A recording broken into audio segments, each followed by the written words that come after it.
headquarters, or you're in UBC? Oh, I'm at UBC. So Professor Zhang, he's based in Kunming. Okay. Yeah.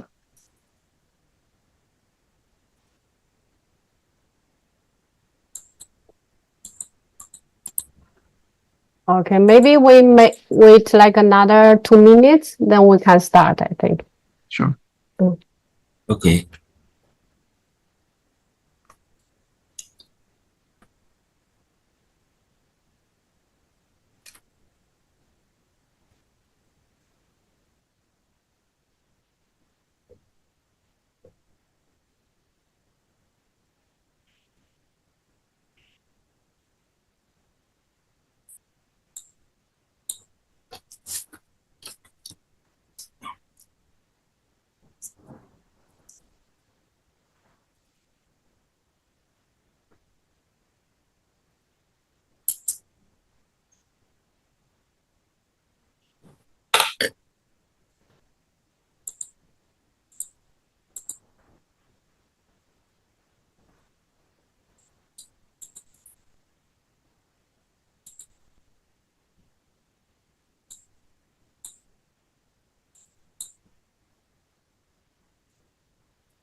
Okay, Professor Zhang, after I record, then you can start.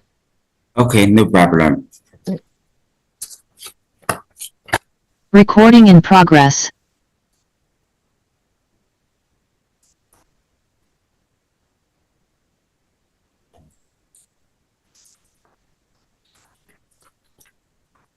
So Professor Zhang, you can start now.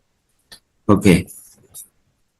Dear everyone, thanks very much for attending the 8th Asia Pacific Forestry Education Coordination Mechanism webinar in 2024. My name is Jialong Zhang from Southwest Forestry University in China. I'm very happy and honored to host this seminar. Today, we are pleased to invite Héctor Cisneros to give a presentation titled Challenges and Opportunities for the Promotion of Sustainability, Profitability, and Inclusion of the Forestry Sector in the Peruvian Amazon. Dr. Héctor Cisneros is a senior international consultant in environment and natural resources. He got bachelor's degree in forestry engineering in Universidad Agraria, Molina, Lima, Peru, Master of Science in Forestry in the University of Toronto, PhD in Forestry in the University of British Columbia. Dr. Cisneros' professional experience comprises technical, managerial, and institutional aspects of rural development, forestry, environmental, and social issues, acting from the public and private sectors. During the last 35 years, he has worked as a research scientist, entrepreneur, consultant, manager, and director.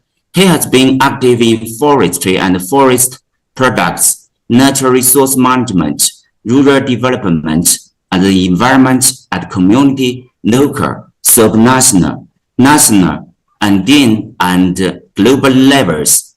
His leadership and innovative mind has been exercised from government, private business, non-governmental organizations, and international institutions, from planning and program design to fundraising, negotiation, implementation, and supervision, as well as institutional representation.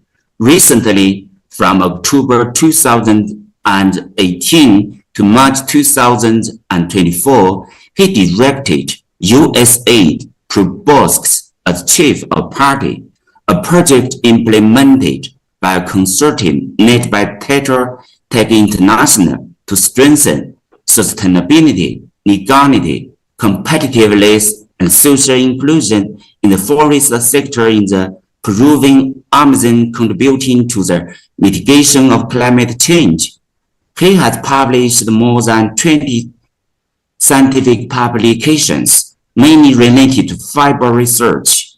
His presentation will be about 45 minutes, 15 minutes for questions and answers. Now let's warmly welcome Dr. Héctor Cisneros. Thank you very much, Professor. I'm honored to be here and very happy to share some thoughts on a project. By the way, all the photographs that you will see are from the Peruvian Amazon. And Susie, if you are so kind to keep on passing the slides, please. Next. Okay, sorry, the previous one. Yes, just to let you know that this presentation is based mostly in the Proboscis project, sponsored by USAID and the Norwegian government. Proboscis means in favor of the forests in Spanish. Next, please. And then you see the picture with all the officers and community leaders and government people because of the donation of boats for the control and oversight of the forest in the Amazon of Peru. Next, please. And these challenges and opportunities, they have to do basically with adaptability, inclusion, and sustainability. And in this presentation, I will have a short introduction, a project overview, impact and lessons learned, and some final reflections. Next, please. I apologize for this personal slide. I follow my friend Jorge Chavez. He insisted that I included this so we can give a personal touch. I'm happy to be married to Marcela 43 years ago. I have 2 granddaughters that are beautiful. You can see them there. A cabin in the highlands of the Amazon in Oxapampa. And I was as a teenager and very young tennis player representing Peru. This is before it became a business. And I was in the board of directors of trustees of it for more than 6 years. So I've been very busy for the past 35 years in the forestry sector. And since UBC is hosting this seminar also, just wanted to say that hello to my colleagues at UBC in Vancouver. Next, please. So some background and context of the project. It had offices. The project just finished a few months ago, but we had offices in 3 regions, the 3 main regions that provide most of the timber for commercial uses. More than 60 professionals, a budget by USAID and NORAD of 25 million, duration of 5.5 years, and this was a consortium of an American company, but with participation of national NGOs in a Latin American enterprise to help us in the value added of wood. The underlying objectives is that by promoting the value of the standing forest, you actually give more value to the forest and it can defend itself from deforestation and producing greenhouse gas emissions. Next, please. Now, the Peruvian sector, as you can see in the map, the green part is basically the Amazon, and we have forest. This is about the size of Texas, or even larger than Spain or France. And this is partially the population live there, about 10% of it is indigenous. It's a very rich, diverse, culturally diverse region with about 50 indigenous groups, but also a very high poverty index. There are very few, almost non-existent commercial plantations, and high rates of deforestation and degradation still, basically because of low or weak governance. And to add to the complexity, we have several forest title categories, including concession for timber harvesting, protected areas, indigenous lands, non-timber forest products concessions, and local forest for small holders. And despite having 60% of the country covered by the Amazonia, it only contributes 5% to the economy of the country.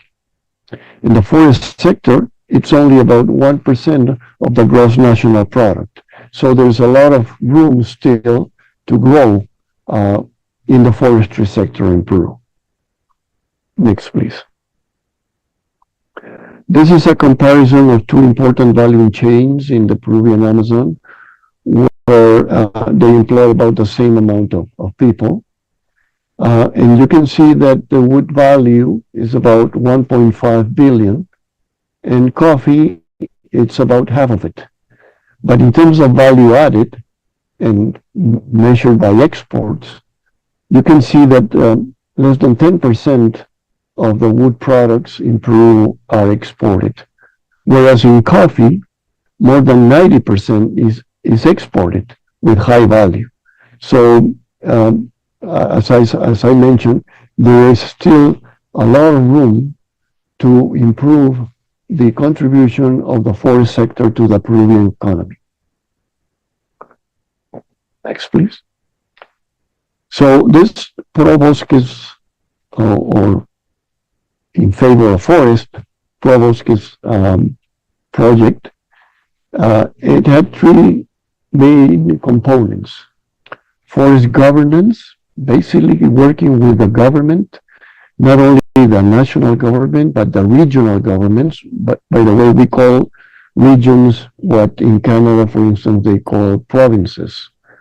So we work together with the government, the Forest Service, but also with the regional forest authorities.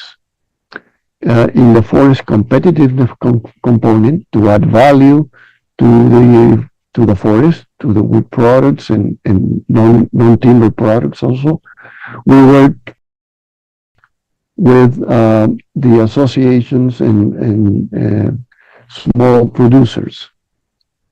And the third component had to do with indigenous empowerment, shoulder to shoulder with community people, but also with the national forest, the national indigenous organizations in promoting a national forestry agenda.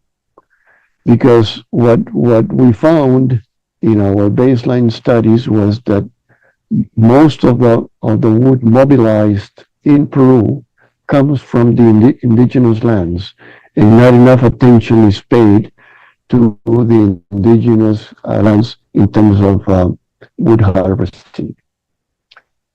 Then next, please. So I will concentrate on only a few key topics in each component. In component one, which is governance, the team of Proboscis provided TA, technical assistance, to the Forest Service, SERFOR, in the regional forest authorities to design, develop, and implement a forest information system. This is a computerized system, but It's very complex because it goes all the way from forest zoning to management of forest titles, the forest planning with the management plans, the forest management itself, transportation, transformation, and commerce, all linked together to have traceability from forest to markets. So you can see the complexity because also the data had to be interoperable with 15 different government agencies, for instance, taxpayers, registration official titles, regional governments, and so on and so forth. So it's a very complex task, but the project did, I think, progress enough that it will continue and be finalized. Next one, please. Now, this system called Gestiona Forestal in Spanish, it's beyond a computerized system or technology system, because you have to work on the building blocks.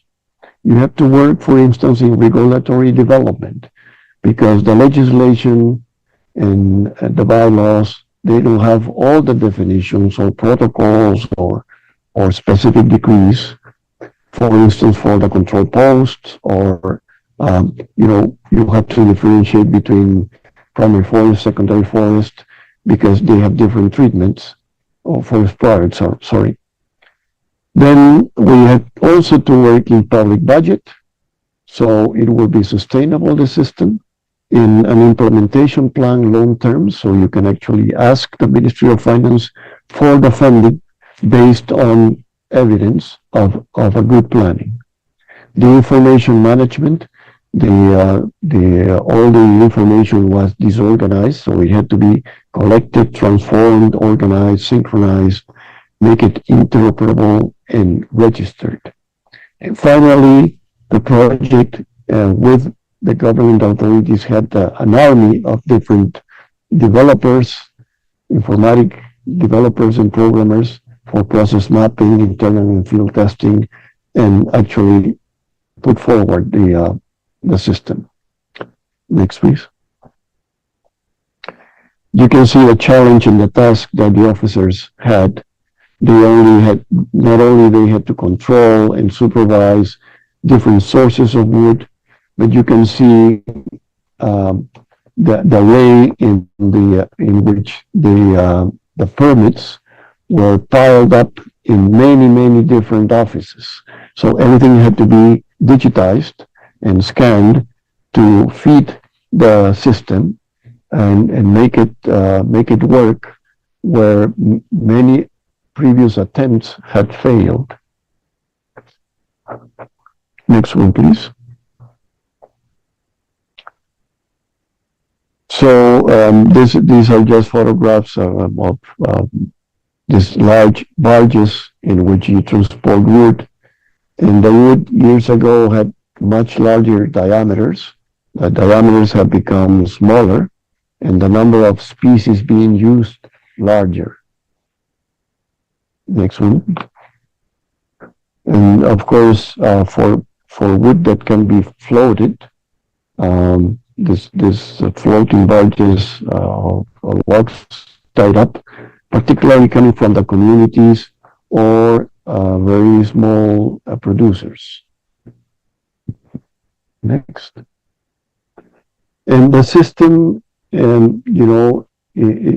the 5 years, we really had to test what was done before, but also as we were going further, we had to do internal field-based testing with the authorities in the regions, with the experts, with the final users.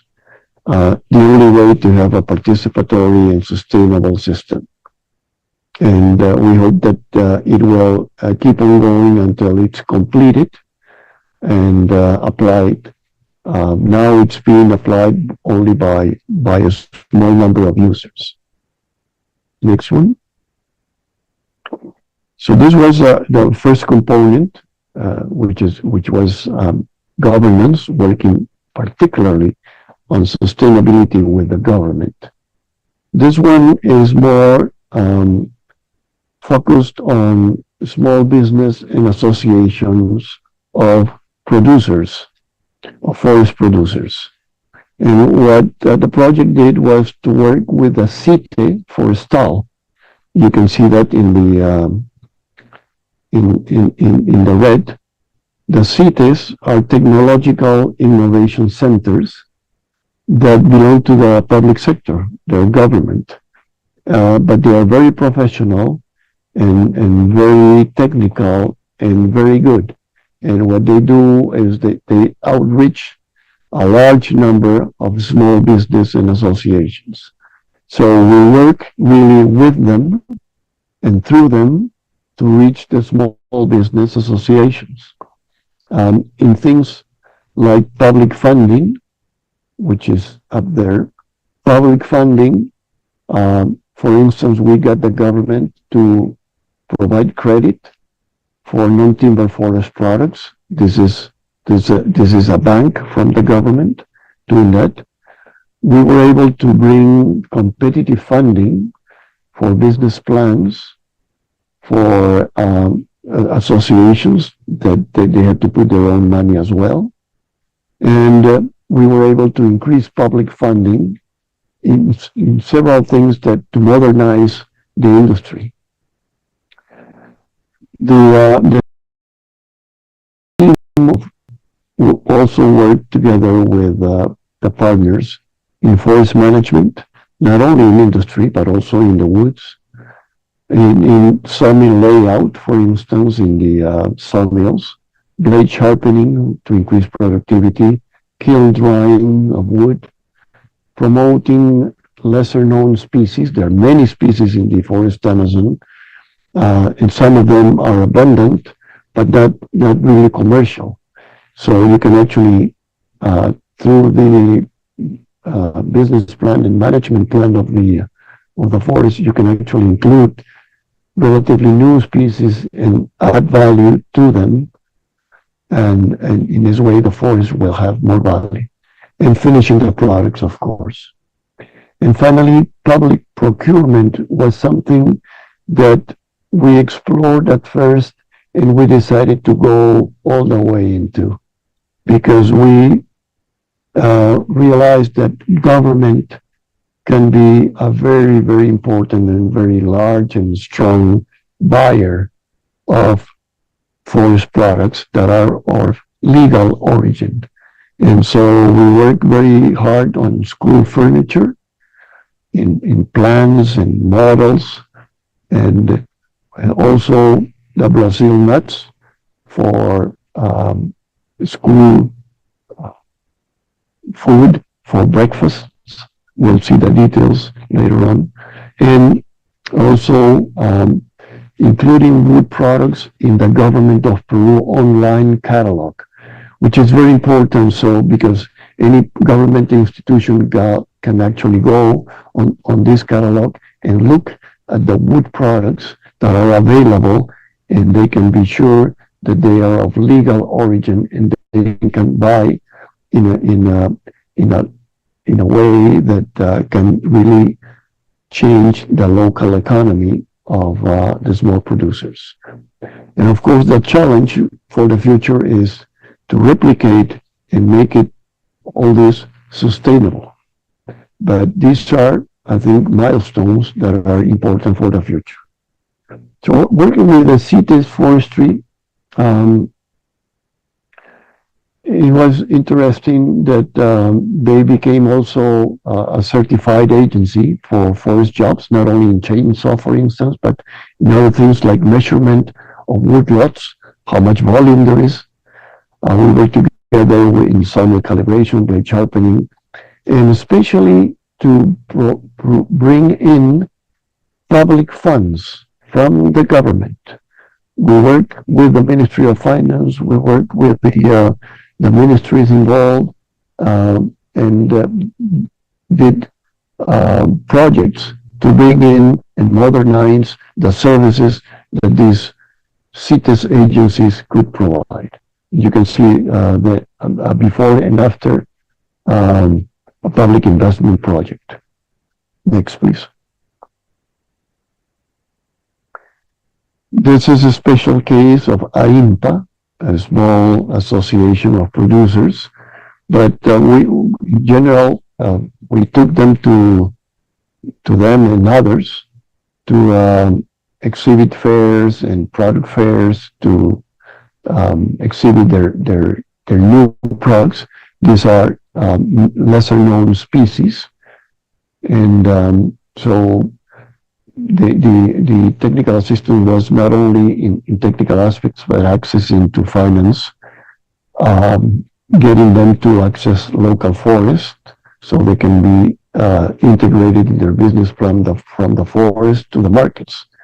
You can see the solid wood doors from these species that in many cases are very dense, but they had to be standardized, they had to be tested in order to be being produced under a good standard. Next, please. And here it's a legacy of the project, how to get involved in public procurement, or how to get the government involved in buying wood products from the forest, and in this way they can issue regulations to promote sustainably the use of legal wood in the regions. And they now have plans to scale these regulations to the national level. And the right side is you have to do with what I mentioned, the government approved public procurement catalog. There were, when the project ended a few months ago, 32 wood products of legal origin included. And sales, I know that it is much larger than so it's been growing. So I think that the message here is that you can actually go into technical assistance, but in order to have an impact, you really have to go into the development of national standards, and you have to go and work together with the proper authorities of different regions, and each region has their own flux of decision making and funding. So you have to go deep all the way to have a result. Next one, please. This is something very interesting because it's the Brazil nut. That's the commercial name. We call it castaña, but it's basically a nut, not only in Brazil, but that's the name it has. And in the south of Peru, we have large number of forest concessions that produce Brazil nuts, and this is included in flour in school breakfasts for daycares and for children, because it has good properties for nutrition for the children. But it's also the first time that non-timber forest product is used in this magnitude by the government and in the standing forest, and you don't have to really to cut the tree.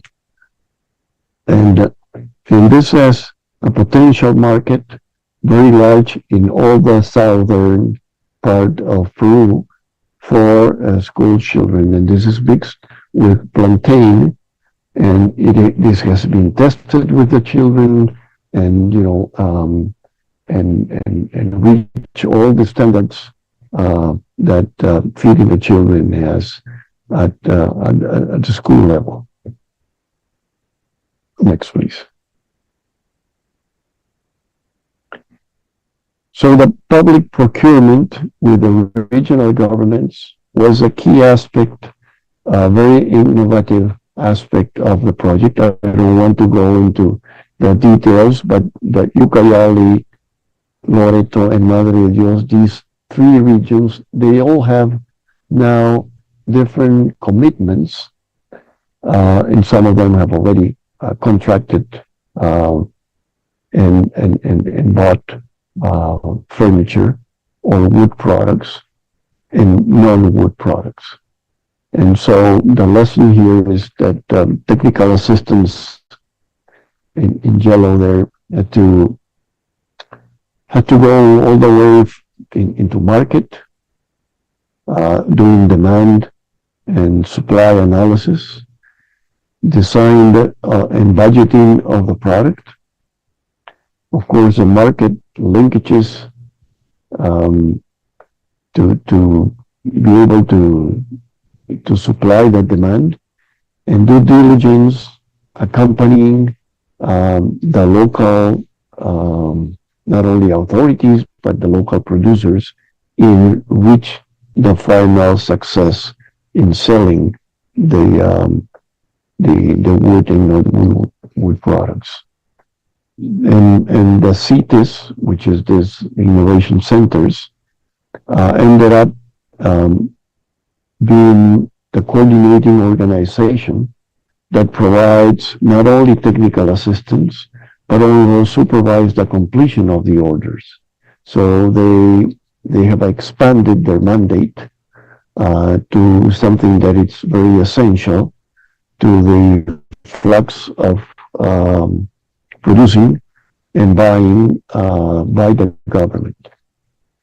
And the project developed the linkages between the forest sector, the SERFO, which is the Forest Service, the Ministry of Finance, the Ministry of Education, who is in charge of the school furniture, and the government through commercial promotion agencies, that there are several of them, along with the producer, which is the Ministry of Production, to support the future procurement of the regions, not only these three regions, but many other regions in the Amazon, and to use the local products that the local forests are able to produce. So in that way, you really help the local economy to dynamize. Next one, please. And in terms of funding, for the first time, the forest sector was attended or assisted by something called Pro-Compete, which is competitive funding coming from the government and helping them in their business plans to the associations. Of course, the producers also have to put their own money, but also Agro Peru, which is a bank, and we help them get into non-timber forest products for the first time. They needed some technical assistance to look at the flux of the runs, the economic and finance runs of the production. So they really, at the end, they needed a little push, technical push, and also political push to get into this and assist a large number of producers in the Amazon. And not only they provided credit for non-timber forest products, but there was a commitment to increase that to 14 non-timber forest products in the entire nation, not only in the Amazon. And of course, the new goal was to bring credit for wood products that are the forest sector, especially the wood products, are considered very high risk for the banks. But we have started with non-timber forest products. And of course, the online catalog for public procurement is a milestone, is a key issue. There were 32 products, and at least 19 enterprises supported by this. Next, please. And the third component was indigenous empowerment. You can see that we supported the community-based initiatives that are, in turn, they respond to their own life plans, which are basically the official plans for every community. And there were 31 community-based forestry initiatives that not only provide livelihood, but also in terms of self-sustain, but also we also were able to provide community control and oversight, help them organize their committees, provided the legal support so they become formal, and they were trained and equipped to control and oversight their own forests from illegal logging mainly. But not only logging, but also other, for instance, fishing. So the support was for the entire ecosystem, not only wood. No? And one thing that is essential is that there was land tenure security, because in every project and any initiative in the Amazon, the complex issue of tenure has to be addressed, and you have to provide or be able to have land tenure security to do almost anything in the land. You have to be certain that you own the land so you can invest there. And finally, we developed an indigenous empowerment index that was tested in the field, but it was actually designed with the help of different experts, the community organizations as well, to really measure the advance that we can have as a project before and after the project. But because we were conscious that we had to have more impact, we got into the National Forest Agenda, working with the national organizations to increase the political support for community-based forest. And that support has to do with better negotiating conditions against the third parties that are usually buying the wood from the communities. And the communities became stronger and more sustainable in terms of control and oversight committees. And the agenda also includes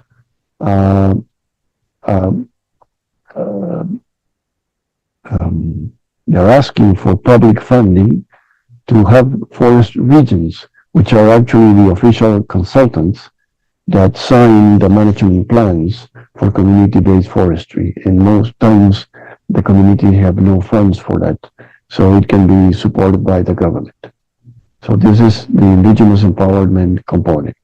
Next, please. These are, you could just go, yeah, just a few words on.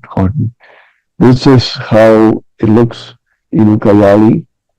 It's basically a fishing community, and we work with them adding value to fisheries, but also enriching their forests with precious species. So, you know, in the long term, they will have a richer forest that will supplement their income. Next, please. So fishing is quite important, and the project got involved in studies in which you actually have to basically study where to fish, which species, in what amounts, when, etc. So it can be sustainable, and you can have quotas for different species. but that makes that it's sustainable in time, so you can actually know exactly how much you can fish in order to preserve the resource. Next one. And you can see there the facilities, the boxes for preserving or conserving the freezing of the product, the boats for transportation to the markets. And of course training that was provided for all these communities. Next. And this is something quite interesting. This is ornamental fish. It was, this is a very highly regarded activity in terms of the potential that has to generate income. But you have to do it in a very technical way, so you can have survival of the fish from the breeding place to the market. And we understand that South Korea is one of the main markets, and this fish, they have very high value on these markets, and it hasn't been explored fully yet to provide this in a more massive way, but it has a potential to be increased very much, and we had very, very good results, and it was an eye-opener for the future in terms of income generation for the fishing communities, in communities that are far, far away from the cities. Next one. Also, part of the income generation activity was producing in a sustainable way, climbing the palm trees for fruit collecting. This is a very highly regarded fruit called aguaje. And before, many communities were actually cutting the palm tree. And now with the climbing mechanisms, you actually have to climb and be trained to do that.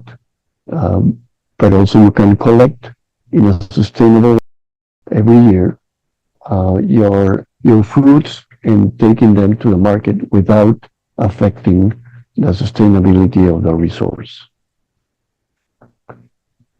Next one, please.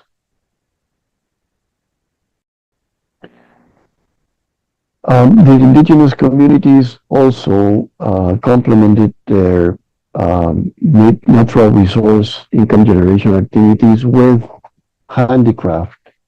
So it was very well received, especially by indigenous women that started to be trained and in fact produced income for their families. And very interesting, we were able not only to train them, but to really connect them to the public CITE for handicraft mechanism. So now they are registered as artisans, and they can actually get also the technical assistance and attention from the public sector in a permanent basis. And of course, I would say the result of women working in helping the income of the family is beyond income. It has to do with self-esteem. It has to do with the engine to produce development at the community level. These are photographs of the control and oversight committees. Very enthusiastic committees in each community, they were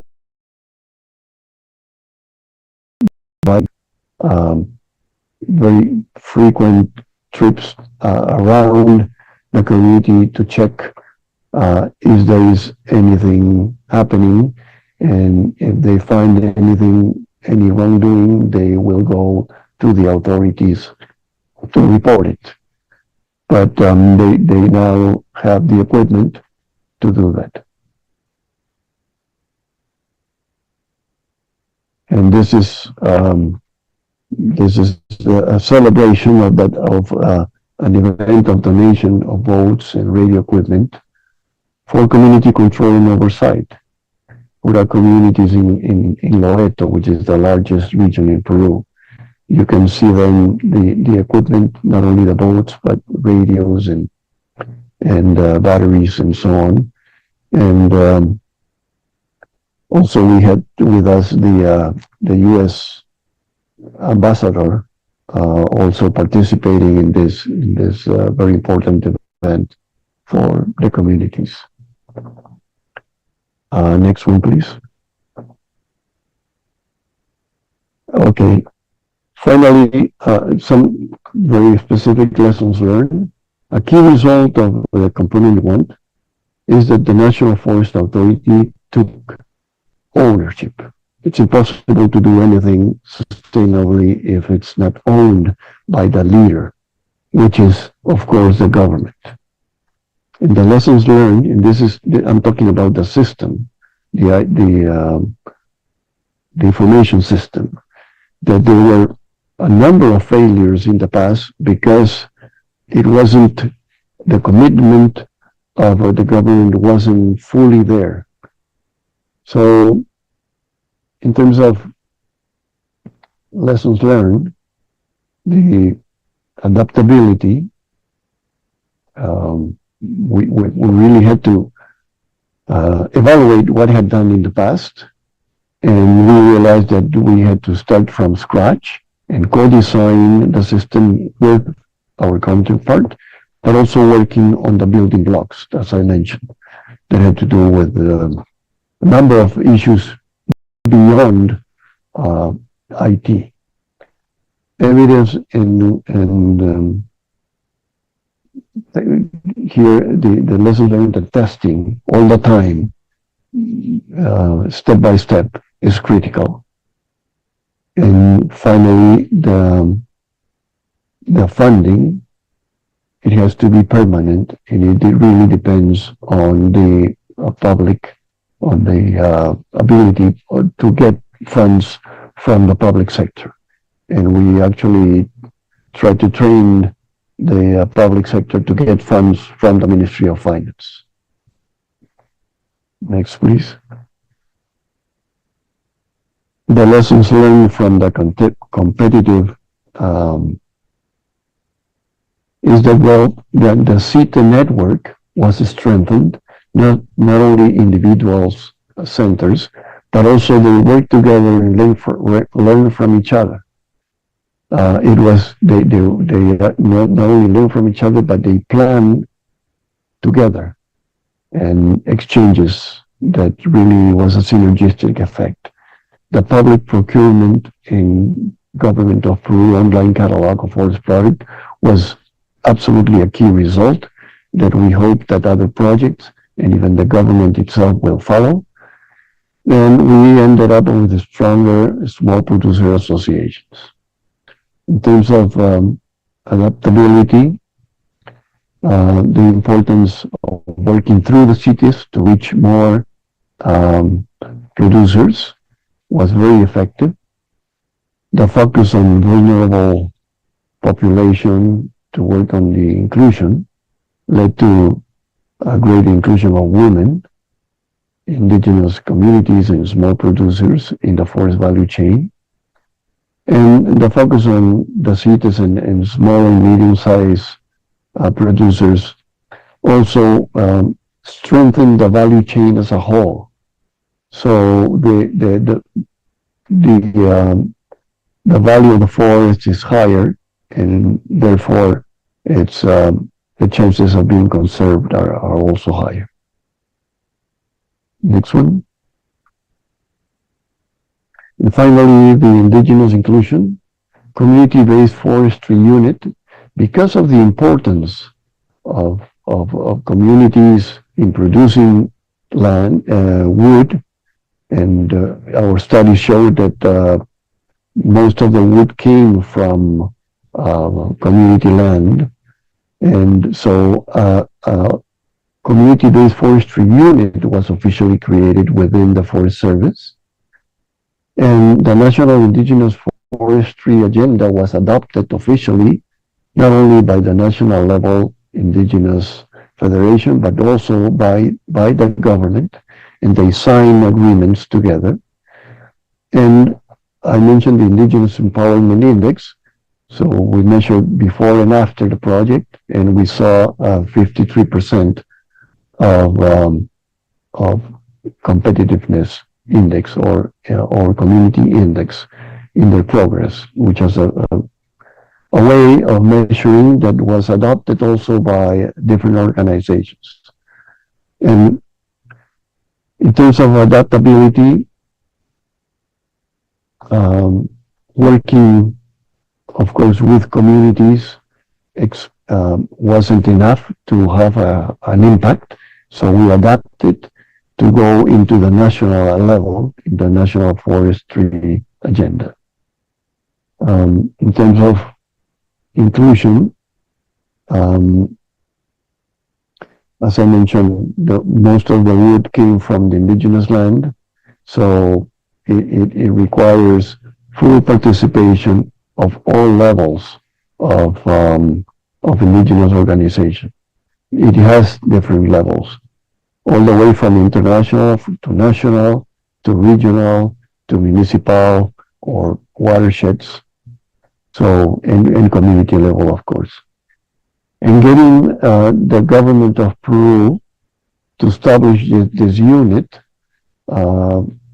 talks about the sustainability of this. Yes. The next one, I think, is the last one. Some final thoughts.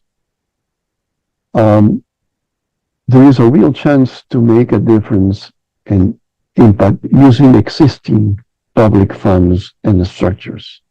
Sometimes we are thinking about these international funds, but we have to be aware, at least in Peru, we have high reserves, so there is existing public funds that can be reached. The thing is how to do it. So you have to really work hard in this complex network of institutions, but it's the only way to do it. But it can be done. And there, of course, are ways to add value to the natural forest, as we can see, not only in terms of wood value, but also more species, non-timber forest product, etc.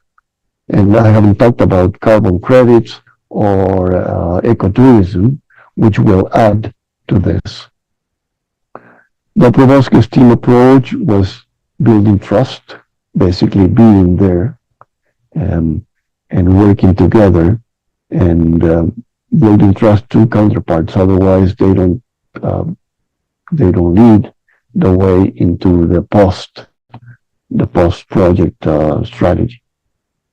And we had to hire a lot of specialists because as you advance, you realize that you need more specialization. So you have to go on and hire more specialists.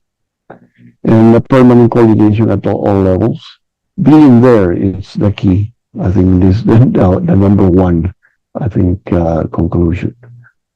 The project had pause and reflect exercises every 6 months, and sometimes inviting external stakeholders. But that was very, very productive in terms of what went wrong, what didn't go well, how can you improve, etc. And political changes, you have to assume them. We had like 7 or 8 different CERFOR directors and ministers and many governors that unfortunately were sometimes even in jail because of corruption. But you have to work with the new authorities all the time and be there. I think longer terms are needed, and for projects, 5 years is still short, and it has to be some evaluation post-project after it's finished. And we did all this without having a unified vision of higher priority. We need a unified vision to scale the priority in the Amazon. We need to come together with what we really want to do as a country with the Amazon. There are conflicting visions within different groups. And I would say that communications and platforms and research and development, being also this for research and development, are key, but we also need to work on the mechanisms in which we research things that are really needed with the proper mechanisms to connect supply and demand for research. I think the next one, please. This is just a view at night of one of the communities, very beautiful places. And the very last one. Thank you very much. Thank you for your wonderful speech, Dr. Héctor Cisneros. I'm very expressive with your beautiful pictures and a lot of sharing, especially on the help of the USAID Pro Bosques. We can find a lot of successful practice in Peru. So does anyone have any questions, because time is limited, I think? Sorry, yes,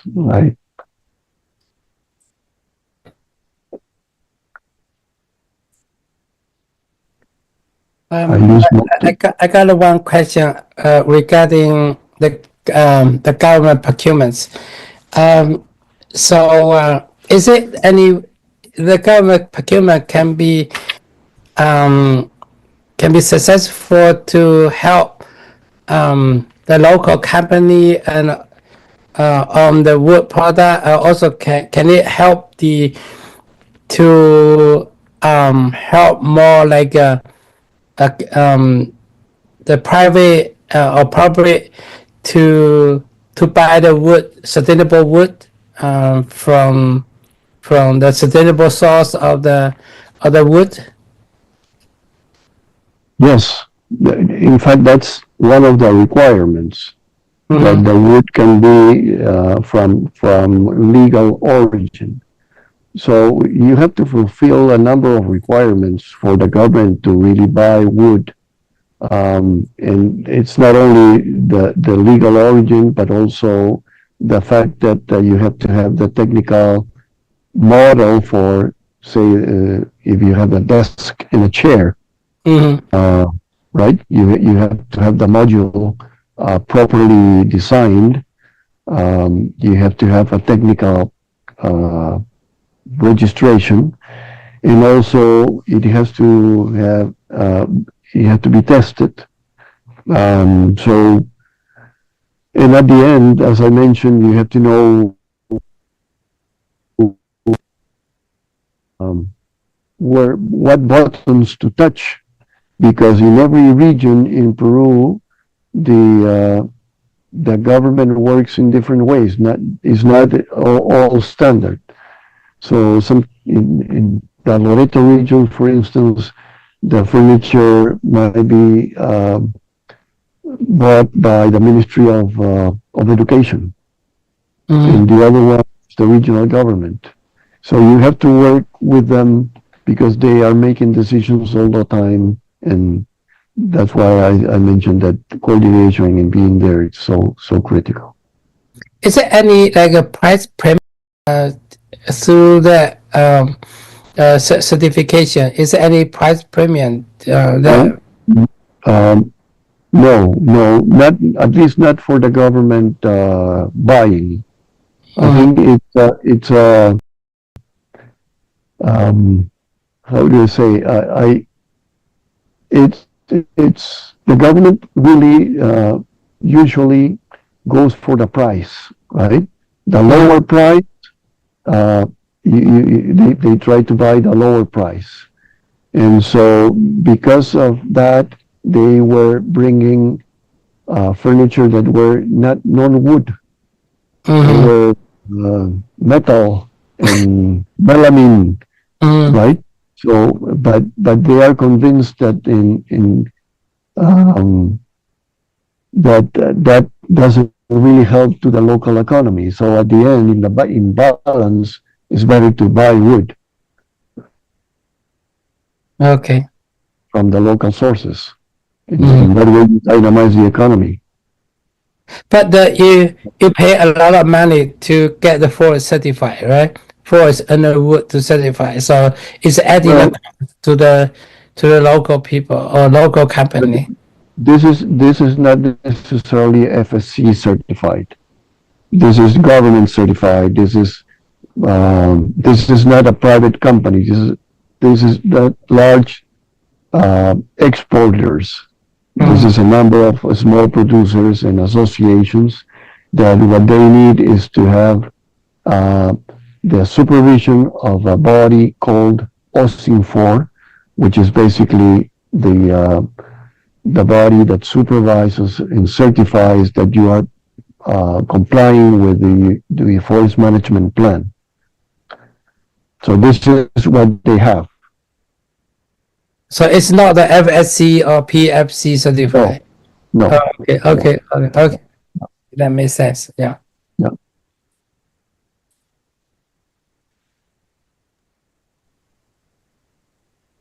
Okay, I have a question. Like, first, thank you very much for the nice talk. So you introduced like your organization like achieved a very big success for the increase the wood production. But I'm curious, like, is there like a regulation for for the forest replanting after cutting the trees?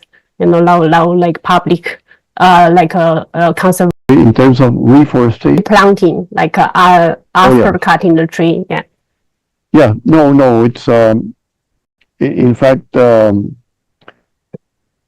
there's no need to do that if you have good forest management. What the forest management plan does really is to provide minimum diameter to cut, right? So you cannot cut very small trees. You cut only the ones that are large enough to be cut, and every species has its minimum diameter to be cut, allowable cut. And so the natural regeneration is what really happens. Now, reforestation is being addressed in areas that were deforested, but not managed. I mean, deforestation, which is different. When you are not replanting forest, you are basically conserving the forest, so it really stays as a standing forest forever, right? So after 20 or 30 years, you come back, and hopefully the species that you left 20 or 30 years ago will have the diameter enough to be cut, and so it has to be sustainable in that way. And as I mentioned, the CITES Forestal, which is the innovation centers, all the CITES were allowed this past few years only to work in the origin of the value chain. So before they work only in the industry, now they are going down the line into or up the ladder, down the line into the forest to ensure good forestry management practices. For instance, felling the trees in the right way, using well the skidders, minimum impact, and so on.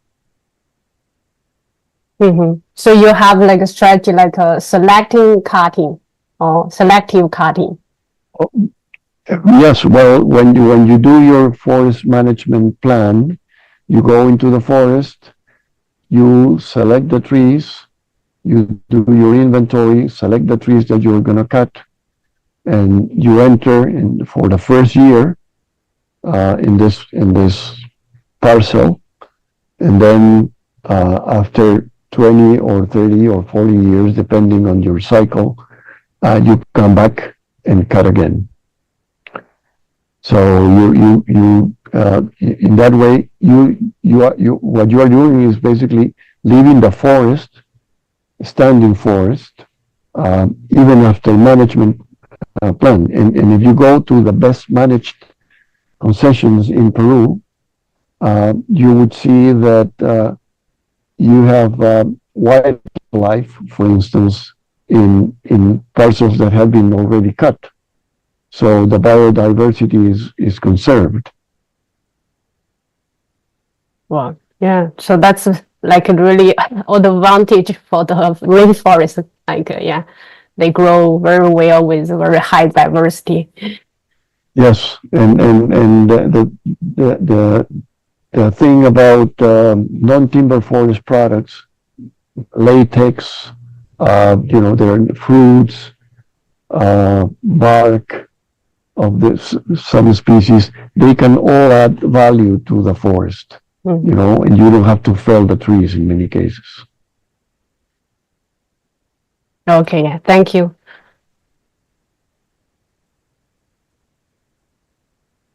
Can I have another question? Sure. So about the indigenous engagement. So like you shared like a lot of cases you work with a local community and to increase their like maybe income and also engagement and also like techniques. Yes. Yeah, and I want to ask like, do you have any like conflicts with the local communities? I think this can be also another case. Oh yes, there are. Well, you have to respect the culture, and when there are failures of or misunderstanding is because you haven't really integrated, and so you have to be patient, and you have to be there. Especially with indigenous communities, I think the trust building is key, because if they don't trust you, they question you, and at the end they may even expel you from the community. But as long as you are transparent, honest, and really work with them, things should go well. The other thing that is important with the communities is that you work not only at the community level, but at the watershed level. They have a federation of communities. They have a leader. That leader wants to know what's going on in their communities. And then beyond that federation, there are regional. And beyond that regional, on top of that, are the national. And these are different ethnic groups. And sometimes there are conflicts between them, but in general, they get along very well because they are unified in one or two bodies nationally. But you have to really get the feedback of all the different levels, so you ensure that the information flux goes up and down, and nobody is missing anything. Yeah. Okay. Thank you. Thank you.